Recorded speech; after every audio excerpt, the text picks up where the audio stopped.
Jesus is like a side dish today.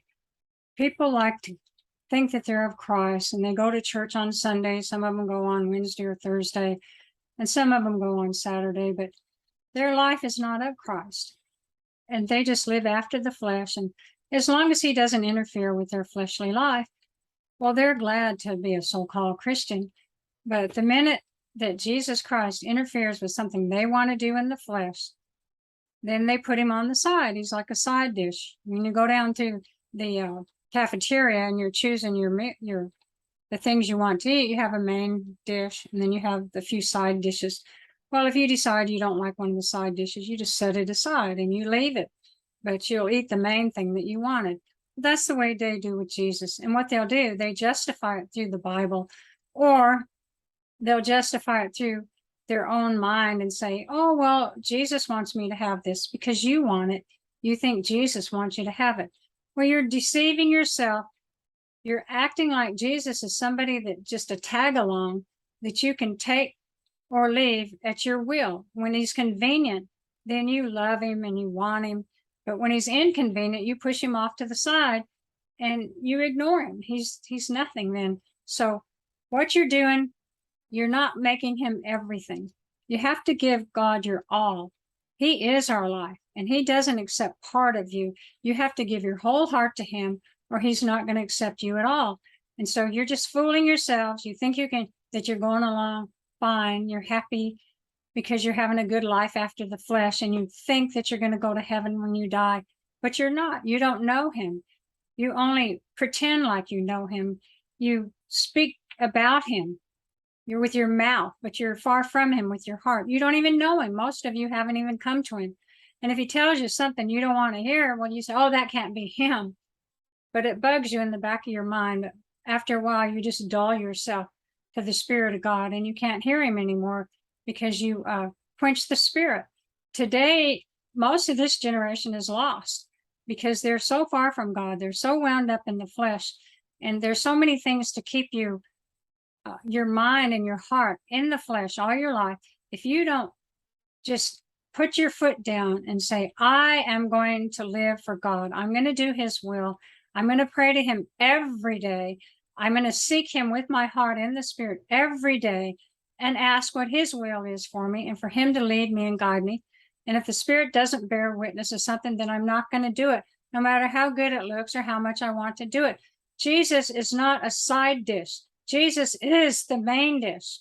Jesus is the main dish.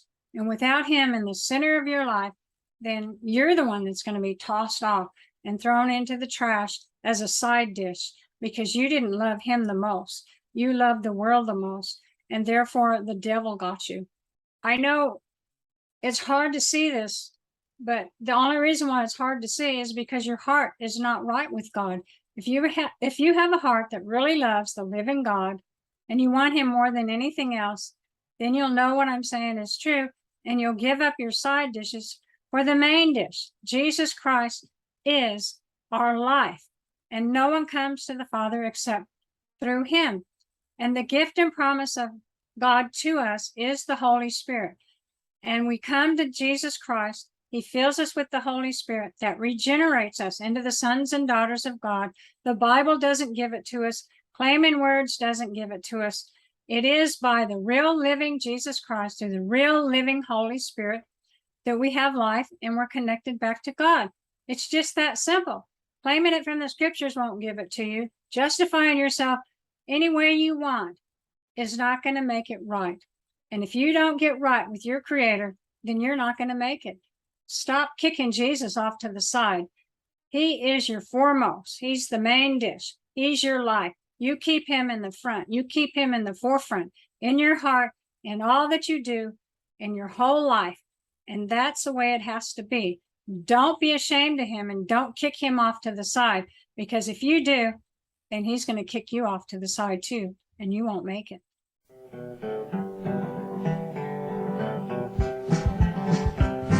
Hot coat on my blood was goodbye. Goodbye to each tear and each sigh. This world where I roam cannot be my home. I'm bound for a land in the sky. I walk and I talk with my Lord, and I face every day upon His word.